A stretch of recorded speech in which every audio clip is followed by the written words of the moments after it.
Welcome, everybody. Thanks for coming on.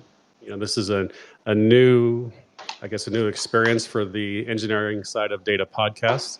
I'm the host, Bob Hafner. As the name implies of the podcast, I cover mostly data engineering topics, but I also cover some of the edge topics too, like analytics, engineering, GIS, things of that nature. This podcast, as well as this episode, will be available at the usual podcast locations like Spotify, Apple, Google, all those places where you normally get them. And yeah, thanks for everybody joining. If you have a question or comment during the session, please hit I think it's the request button. And yeah, we'll try to get to some of your questions. We're going to be talking about careers and community today in the data engineering space, or just the data space in general. And I'm very excited to have a very special guest that's going to answer some of these questions from myself and from the audience. My guest is Adi Polak. Adi, thank you for coming on, and please introduce yourself. Yeah, thank you, Bob, for having me. I'm excited for this opportunity and to meet you all and hear you all. So please bring in your questions and suggestions, and it's an open conversation. Yeah, so I contribute to the open source LakeFS. LakeFS enables a Git-like capabilities over data lakes and over basically any format of data because it's run on binary. So pretty much related to the data engineering space and everything that we do in data. Before that, I was a manager at Microsoft, responsible for the advanced analytics team. Before that, I was a software engineer. Before that, I was a machine learning researcher, and I have a master's degree in machine learning with thesis. Yeah, that's a little bit about me. Nice. Sounds like you've had definitely some variety over your career. Yeah, it's been interesting. It always was around data, because if we think about it, even machine learning, right, at the core of it, you need data. Yeah, so I think I see myself like a forever data engineer. Yeah, it's hard to get away from it when it's at the center of so many different things, right? Every part's important, but we all know that data engineering is the most important part, right? Yeah, give us a thumbs up or claps if you think data engineering, this is the most important part. I think there is this cool feature here on Twitter Spaces. There is a heart, so you can actually give us a thumbs up. Cool. Yeah, overwhelming majority. We don't even need to look at the screen. It's clear. It's data engineering. All right, I have some questions here for you, so I'm going to dive right in. This one's we'll start off with a really broad one. I like to do that. What advice do you give people looking to land a job as a data engineer? Oh, that's really good. That's a really good one. First of all, understand that each company defines data engineering slightly different. So be open to that and be able to identify, if you can, what you want to do, but also be open to the possibilities out there, right? There's a lot of work. Sometimes the work would be with structured data, sometimes unstructured data like images or audio or other unstructured data. Sometimes it will be attached to the machine learning team. Sometimes it will be analytics team. Sometimes it will be more an infra data engineer. So building the infrastructure for large scale analytics or large scale machine learning. So my first advice is be aware that every position is different. And also be open to learn new technologies. And it's okay if at the end of the day you look at the job description and you feel like, oh no, I'm not, I don't know half of the things here. That's fine. It often happens because our ecosystem is so big. And if you think about how do you become a data engineer, then focus on, in my opinion, the way we see the industry goes today, make sure you really nail down the basics, like understanding SQL, understanding metadata, understanding the different types of data that exist, structured, unstructured, semi-structured. And once you nail this down, you'll be able to take on other technologies, things along the lines of distributed systems, distributed data, and progress from there. So, yeah. No, that makes a lot of sense. I would echo the broadness of the discipline, right? Like you explained there. There's so many different tools. There's so many different companies that have maybe a slightly different idea of what a data engineer does. And so, I'd also add to this that it's very difficult to know everything in the data engineering space because it is so broad. So don't get hung up on that. Start somewhere. Just realize no one knows it all, and it's a constant learning path that we're all on. So for sure. Yeah, I'm curious how many people here wants to become a data engineer in the audience. Give us a thumbs up or a heart.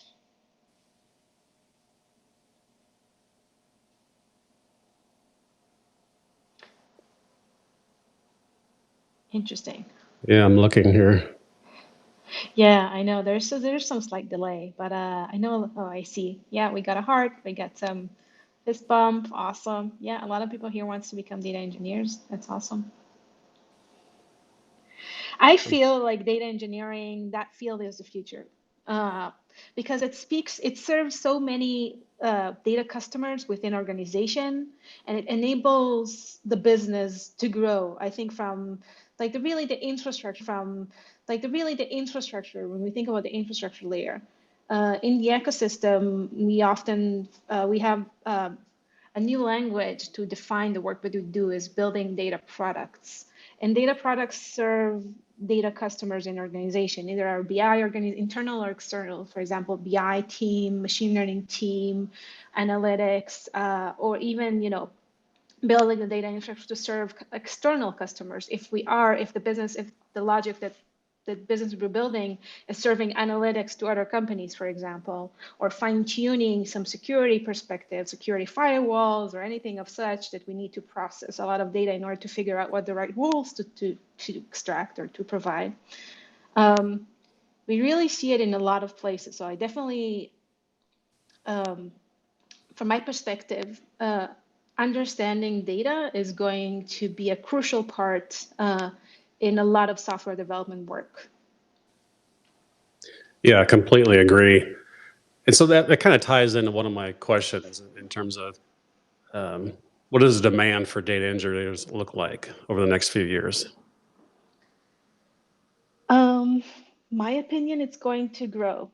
We see it everywhere. We see understanding how to structure data, understanding how to save data, how to load data, how to keep data in memory in an efficient manner. All the different new positions that comes up as well, right? You see in analytics engineering uses the things that data engineer work did. So they're building the infrastructure for the analytics engineers to later on use that data, right? They define the structure, they build the metadata, they enable that pool of data, that data lake or data warehouse.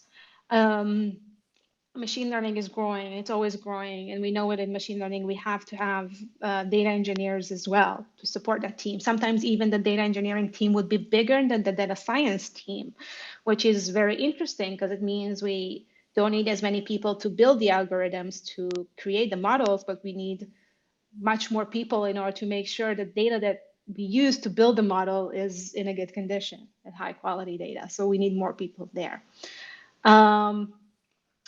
Also, we understand that the quality of data matters, right? So it needs to be, because we're using it in all aspects of the business, because a lot of the things we do, we want to make data-driven decision and we want to provide our customers with good data. It needs to be accurate, right? It needs to be complete. It needs to be consistent. So all of that means we need more and more people to make sure this is happening.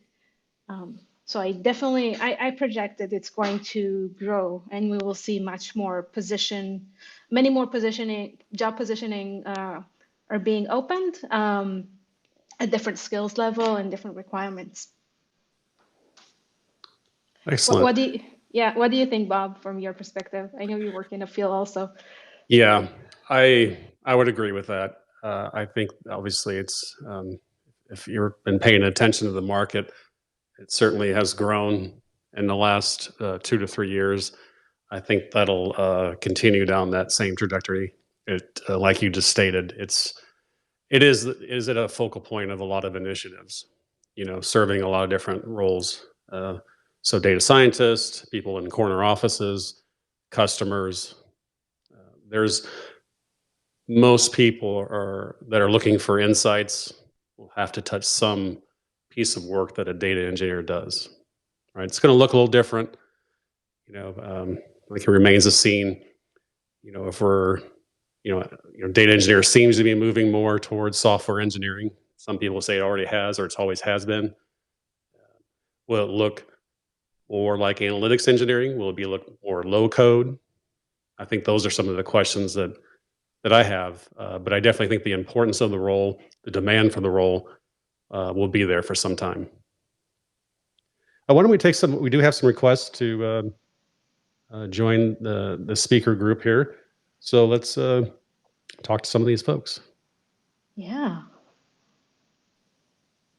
Levine, thanks for jumping on the stage. What do you have for us?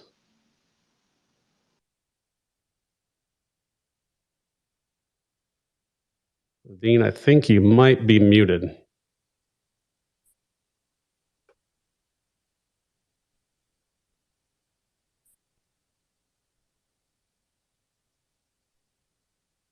All right, Levine, we'll come back to you.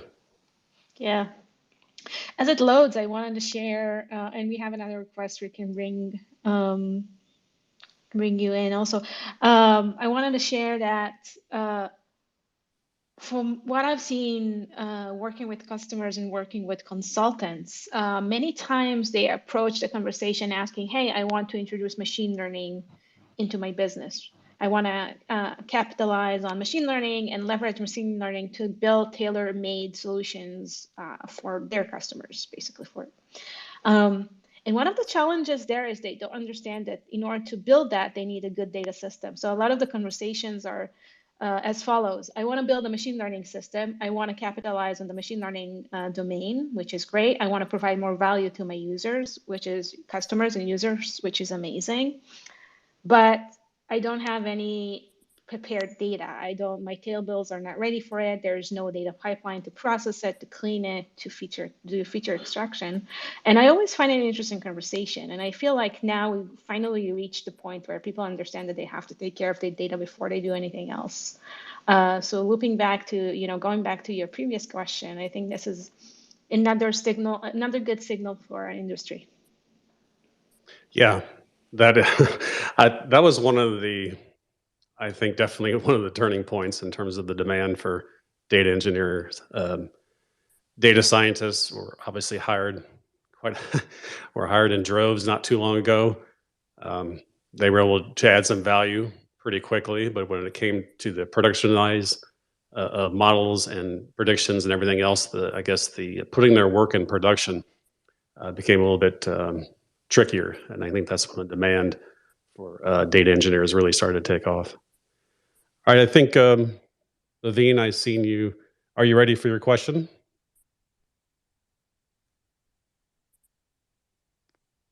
All right, we'll go to Chuck. I believe Chuck. Yeah, thank you. So it's like usually now the considering some of the experienced guys, those who are from the MSBI or from that background will easily catch up this data related things, engineering and all, how we have to move and all. But some of the folks which were all from the background of pure coding and all, so how they can get into this data engineering field using their programming language, especially when we are using API and all. That's the question. Thank you. Can you share which programming language again? So obviously majors most of the peoples are from the background of .NET, some simple things, C# and all. Some are now going into the Python. but their understanding is into the most of the type, like development of the form or some sort of an EXEs kind of, and that background, and they are wanted to be in this field. So those who are from MSBI background, like those who are into the ETL and all, easily catch up this cloud-based data engineering. But some are wanted from the programming background into this field. So API development and all is the one of the area for them. But uh, uh, what are all the more particular areas they can utilize their programming experience and get into the data engineering field? Thank you. Yeah, it's a great question. Thank you.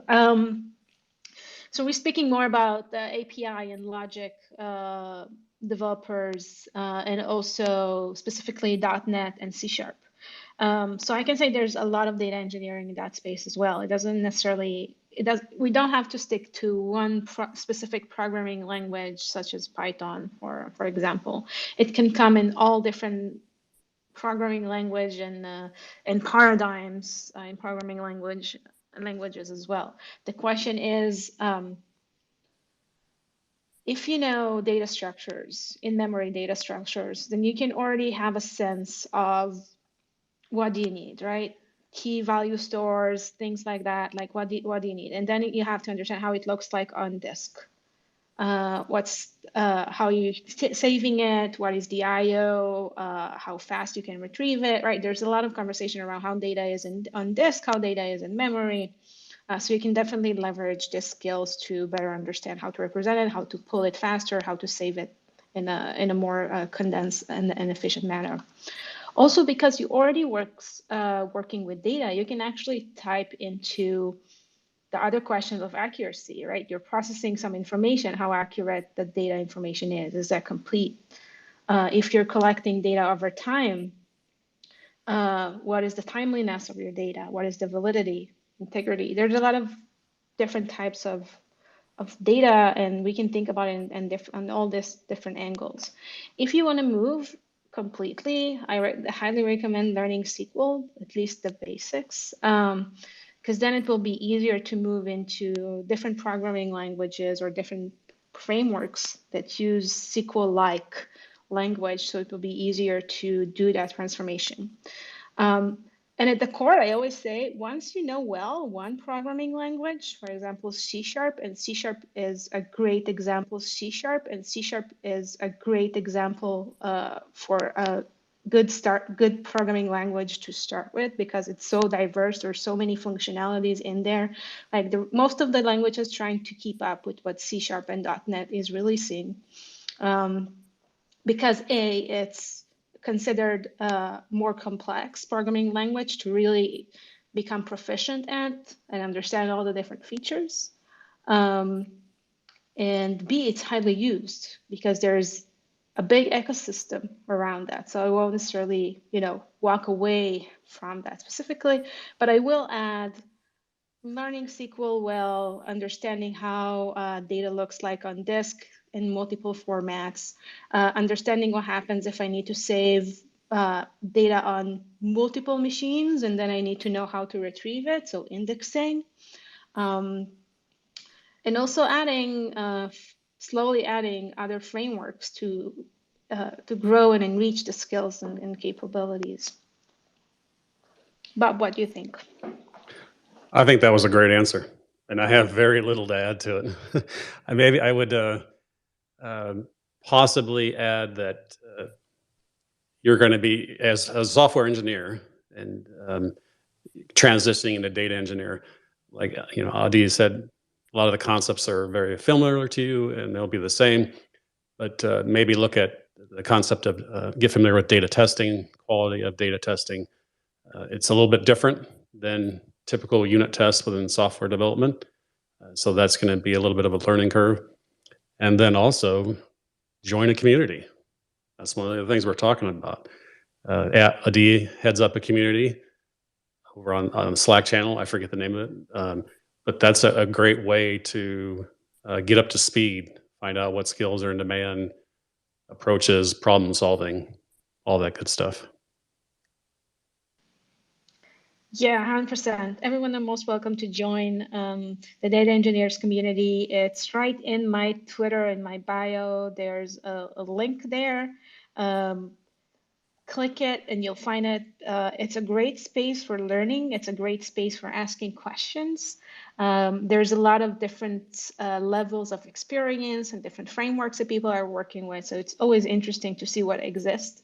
And I believe once you start watching what exists in the ecosystem and start doing the learning and slowly starting to engage as well and asking questions and trying to help other people, then it becomes kind of a habit. So it's really helped to keep up with everything that's happening because people will constantly share new frameworks, new things that comes up, challenges that they have at work, from a technical perspective, etc. So it's a great place to keep up and to learn from each other. Um, so everyone is welcome. Yeah, and I'd love to see you there. I think this is one of my questions might be relevant at this time in terms of data engineering boot camps. They've seen a couple of them popped up over the last couple of years. Do you have any opinions on those? Yeah. So first of all, I'm not a big believer in in doing a degree, and I know that's funny because I myself I have a master degree, um, but I'm a big believer in gaining hands-on experience. And if the boot camps are giving you hands-on experience, you can work as an intern in a company. You're getting they're assigning you a senior data engineer in the field where you want to grow in as a mentor or as a buddy for when you're an intern. That will be amazing because then you can really learn how things look like inside on the job. Um, so always look for more than just a course. The course is great. It will give you hands-on. It will be amazing. But if you decide to go fully in, it goes beyond just an online virtual course, and they're able to offer you that internship. They're able to offer you that mentorship from a senior data engineer that works in the field. I believe it's priceless. And yeah, I didn't get to look into them as much. But definitely look for, if you're deciding to go with that, look for these criteria specifically to make sure they will help you build the experience on top of gaining the theoretical, on top of understanding the theory, you will also get the experience. Okay, great. Well, we have another Yeah. question from Alex. Hi, Alex. Hello. Alex, go ahead if you have a question for Adi. Hi, can you hear me? Yes, Loud we and can. clear. Hi, sorry, made a bit of a mess between my headphones and my iPhone speaker. So, hi, I'm Alex. I'm the head of data at a global Web3 fintech based in London, where I lead both the analytics and the data engineering teams. So, I had a question for either of the hosts. So, the question is, in particular, given the ease of use of the tooling that comprises the modern data stack, we as a business are currently grappling with both recruiting data engineers and then also designing appropriate career paths for the engineers. So my kind of question is, I'd love to hear your opinions on whether traditional data engineering should be seen as kind of distinct to the kind of newly emergent concept of an analytics engineer, or whether you kind of think that data engineers should think more in terms of just actually broadening out their skills to encompass working with a lot of these new frameworks, but also still be capable of doing more conventional kind of low-level kind of data engineering work alongside obviously the typical kind of modeling and pipeline development work.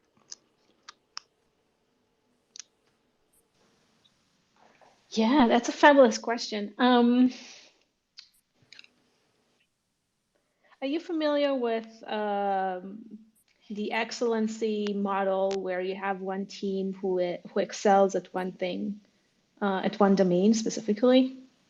For example, if I have a data engineers, then I have my whole team is based off data engineers. So there's the opposite of that. They're actually building modules where this specific team is built towards specific business mission. they're going to drive a specific product or a specific piece of the product. So then we need to combine different skills from analytics engineer, data engineer, infra or UI, full stack engineers as well. And then we kind of, we're building it in one team. So because their mission is to deliver the product. And so the KPIs and everything around is related to the product.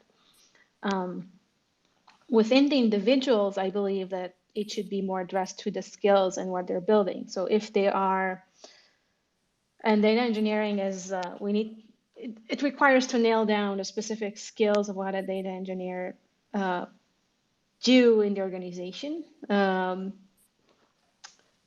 But it requires really nailing down that path and thinking through, like, how big is your organization? How many engineers do you have? That if it's a startup and we're speaking about 20 engineers, then I don't really see why it's necessary to have a career path for multiple personas where it's clear that people can change hats every day, and that's fine. That's the nature of a startup. If we're discussing a bigger organizations, hundreds or thousands of engineers, then it might be different, and then a career path will look different for that type of organization. And then having a dedicated persona to it can help. I came from Microsoft, which is a huge organization. And there we had software engineers, we had data scientists, we had security researchers. There wasn't specific differentiating between data engineers and software developers at that point. But again, it might be that things will change. So just giving you a couple of views. I hope that's helpful. Thanks very much. Yeah, I absolutely love that. Yeah, we are a small organization, and yeah, I think it is very much a question of people just having to wear different hats on different days, given the complexities of the business. But perhaps as we scale out over time, then yeah, there will be more of a need to kind of actually define the career paths based more on the specifics of the projects we are working on and the tasks we have at hand. So yeah, that's really interesting feedback. Thank you for that. Thank you, Alex. Yeah, thanks, Alex. Great question. All right, we have another speaker here, Ashwani. You have a question for Adi or myself? Yes, my question is more around the differences between and the interview questions for software developer versus a data engineer. I know solving lead code, hard and medium problems are very important for software development jobs. I wanted to ask, how important do you say it is to be good at solving lead code problems for a data engineer position? Thank you. Yeah, I think it's a great question. And again, it depends on the organization. It depends on their requirements. So it's always good to lead with, asking them on the screening call, asking them, how do you define data engineer? What is your expectations? What are the tools that I'm going to engineer? What is your expectations? What are the tools that I'm going to work with? And then from there, you can assess what might be the skills. But just to give you like a very generic answer to it, then yes, it's first of all, there is software engineering involving in it, and on top of it, you'll see questions around data modeling.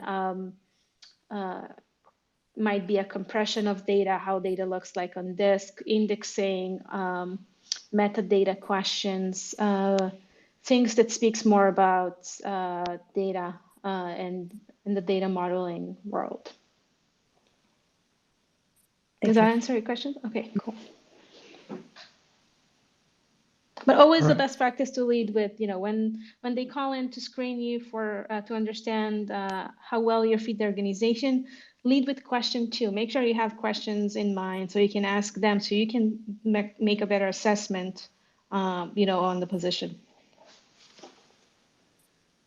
Yeah, I would wholeheartedly agree with that.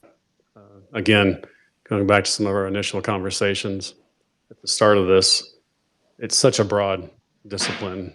And hopefully by the time you get to the screening, you have a better idea of what's important, what they're looking for. But again, like Adi said, make sure you have some questions in mind to get some clarification. All right, why don't we move on to the community aspect of this discussion?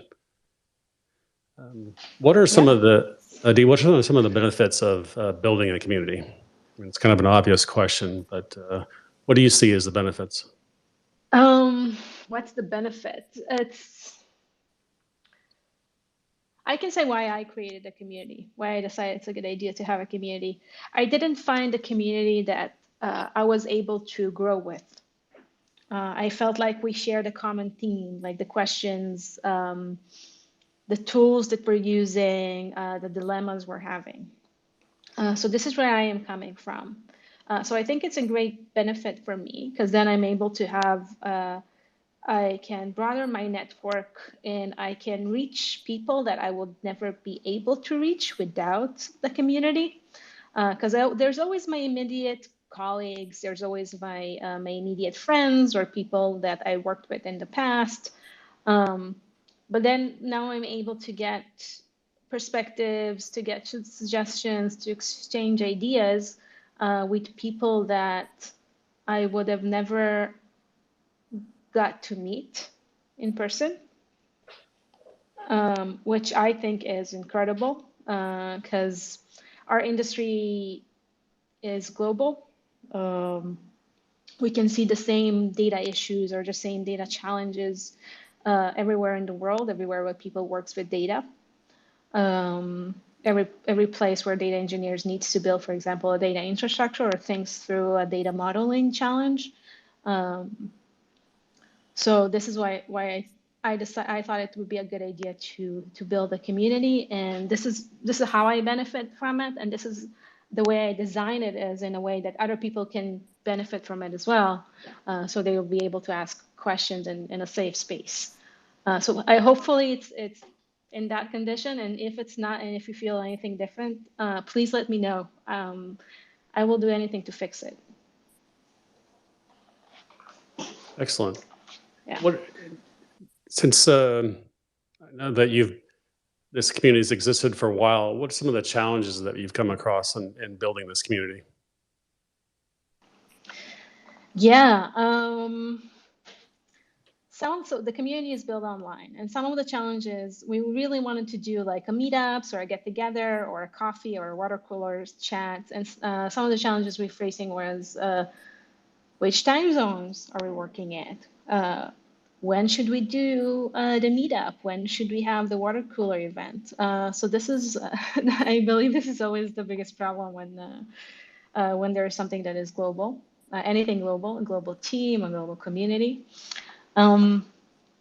Second thing is sometimes governing the community specifically who wanted it to be a safe space. So that means a lot of time reaching out to people in private, explaining to them why they wrote something that can be distracting to other community members. And I'll have to say, most of the people took it very positively and said, they are sorry and they won't do it again. But some people got really upset and they decided to leave, and that's all good.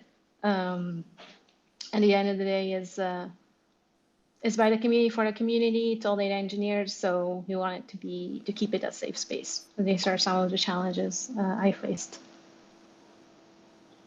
Yeah, I could certainly appreciate that.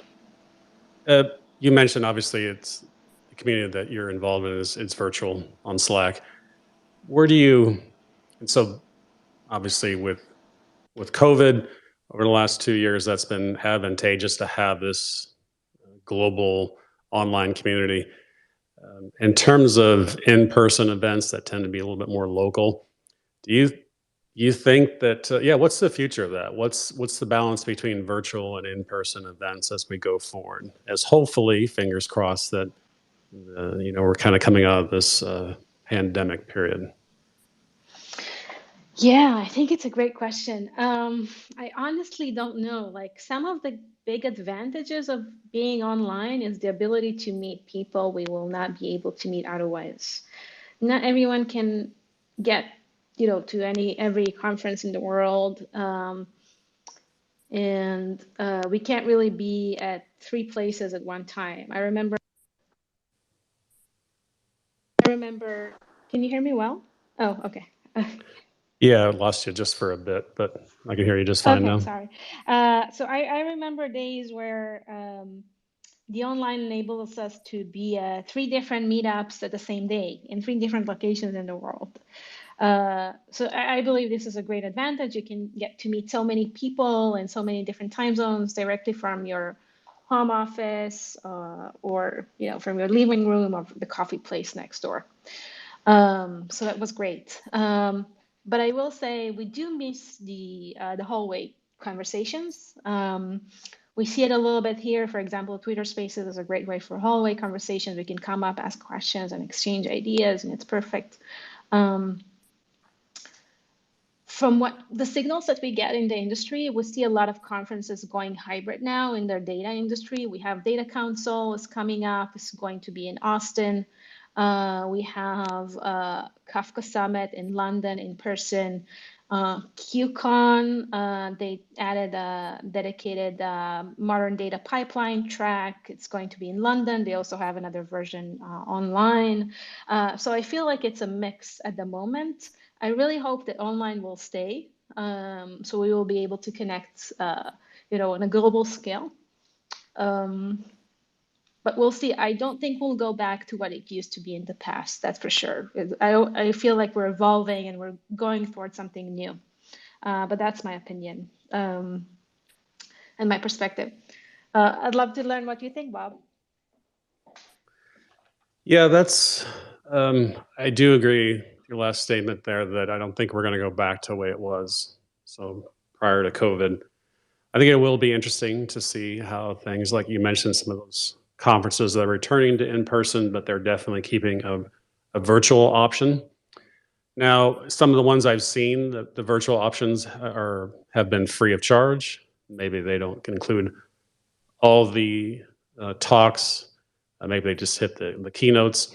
I think it'll largely depend on if those virtual options, if they start pricing those, if they start attaching a cost of those, and then what they actually involved, and people will weigh that versus, hey, if I have to pay X for the virtual options and it means I can stay home in my pajamas, great, I'll do that. But if I'm going to get the value out of this, and I'm very much interested in the hallway track that existed prior to COVID, and especially if my company will foot the bill for the conference, I'm going to Vegas. That type of an attitude. So it'll be interesting to see how things progress. I honestly, I don't know. I just think it won't go back to the way it was. So yeah. We have another question from the group here. Let me see here. Whoops. Tomas, maybe? Hope I got that name somewhat close. Looks like connecting. Tomas, what's your question? And you're on mute.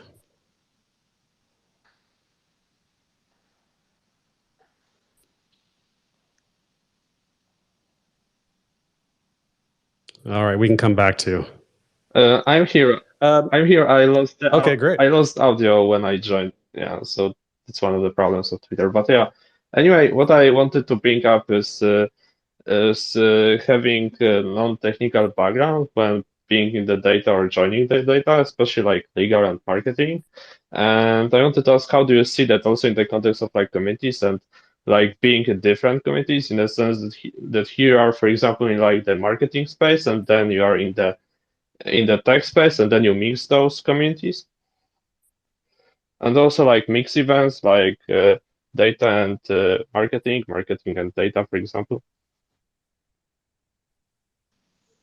Yeah, so are you discussing building data systems for a specific use case, for example, ad tech or marketing analytics, market analytics,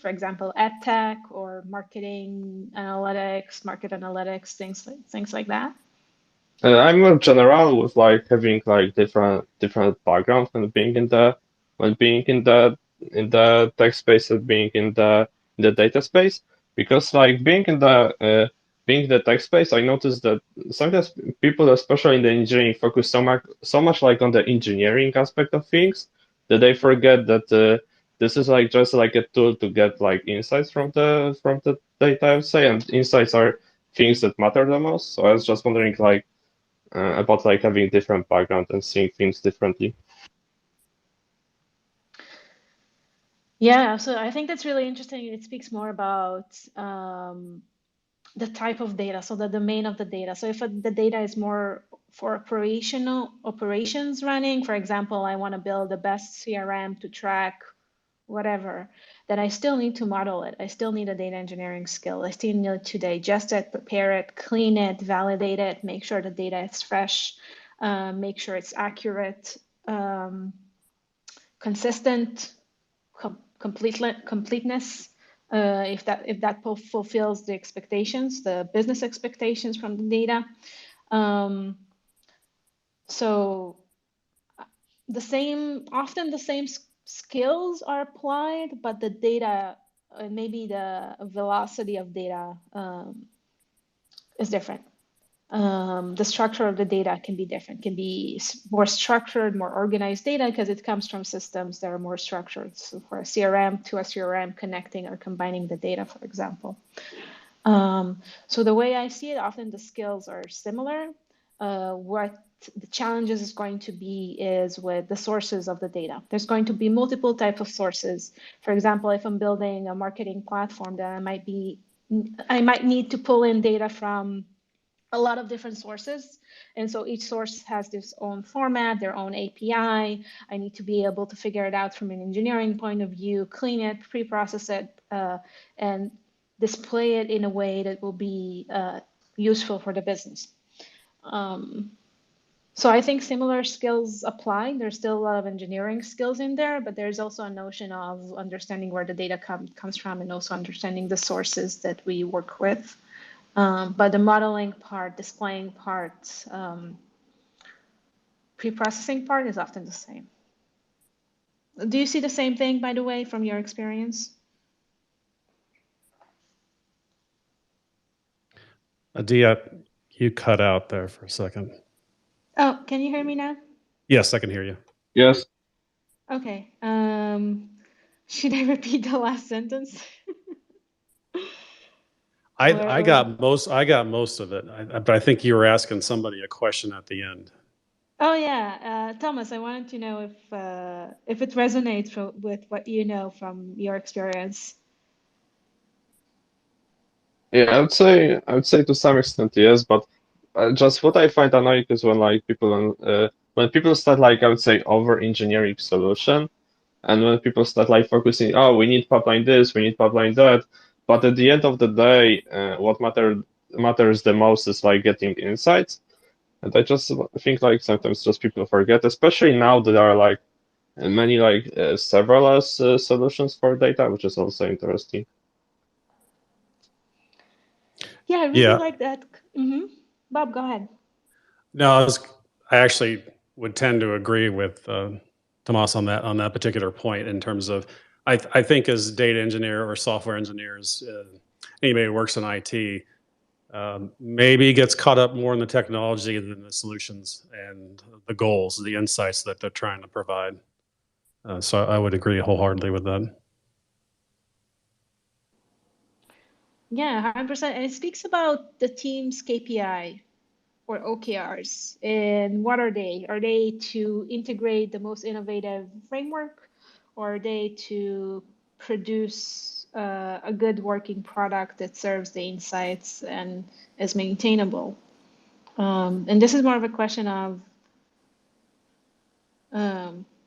either personal KPIs or the team manager KPIs.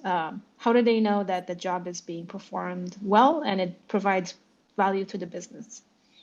And on that point, I really like the concept of data products, because data products means we are data engineering, building data products either for internal customer or external customers, but our KPIs are product driven. So that means our data needs to be accurate, they need to provide the insights, it needs to be consistent. And then when we have these KPIs, or we have to have a strict SLA, and then when we have these KPIs, we can think about the right tools we need to use and integrate in order to reach that KPIs. And I always think that one of the hardest questions is when people try to over-engineer and think too much into the future, which is nice. But there's a big question is, can we afford that as a team? Like, how far into the future do we want to plan? And if we lay out too big of a plan without testing the waters first and really giving results right now and thinking of a more of an agile process point of view of delivering chunk by its results time after time and constantly improving and adding things, this is where often it's often get messy. And I believe we used to refer to it as a waterfall project management planning. Yeah, and I think it's an interesting question. I would agree with that. Yeah, absolutely. I think Agile is definitely having more of a home in data product solutions. And the sooner that we can adopt the mindset of iteration, minimal viable product, the better off we'll be. I mean, it's certainly not a perfect methodology, but I certainly think it's much better than the traditional waterfall approach. All right, let's. Thank you for the question, Tomas. Let's get to JP. Let's see, there comes JP. JP, do you have a question? Hey, yeah, I do. Going back to the sort of community aspect and specifically the conference types. So the data council that you guys mentioned, I'm actually going to go to that in Austin. I've never been to a data conference or a tech conference really. And actually, I saw on the former speakers, Adi, that you presented at that conference, which is awesome. I guess my question is me going to this, I see opportunities to network, I see opportunities to see what's being done in the industry, and to kind of get myself more into the data engineering community. My question is what else do you both think, that I can do to sort of maximize this opportunity and really benefit from me being at this conference? Yeah, that's a great question. And Data Council is an interesting conference. I really like the size of the conference because for me it feels it's big, but it's not too big. So you can actually get to meet and speak with people, which is amazing. Can you hear me well? Yes. Oh, okay, good. Sorry, I saw my avatar got stuck. So networking and having a clear, like if you're in making sure you're building the agenda for yourselves, right? So if you're going to a conference, take a look at the presentations, take a look at the speakers, make sure you build it in advance because in the conference you might not have time for it. So at least you'll have the options to where you want to go and what you want to see and where you want to and who you want to meet potentially. If it's a specific speaker, if you know there's a community gathering there, sometimes in big conferences there's a community booth. So they will have like a small booth and you can go and meet the community managers, the people who runs the community, ask them questions, maybe get involved, get engaged with them as well. So make sure you have an agenda of the sessions you want to see, the things that you want to learn, and also the people that you want to meet, potentially meet. So in my opinion, networking and going to all the events, if I remember correctly, there is a community party. I don't remember the schedule exactly, but I think there is a community party or then definitely go to everything and speak with everyone, ask questions about your career, about what you see, be vocal. If you're looking for a new position, be outspoken about that. Say, hey, I'm learning so and so, and I'm looking for A, B, C. I'd love to learn what you do. I'd love to learn how you see data engineering in your company. How do you define data engineering? What do they do in, what do you do as a data engineer in your company, etc. Yeah, and be curious. Be curious. Yeah, excellent advice. Thank you, JP. Perfect. Thank you, guys. All right, let's go to David. David, you have a question.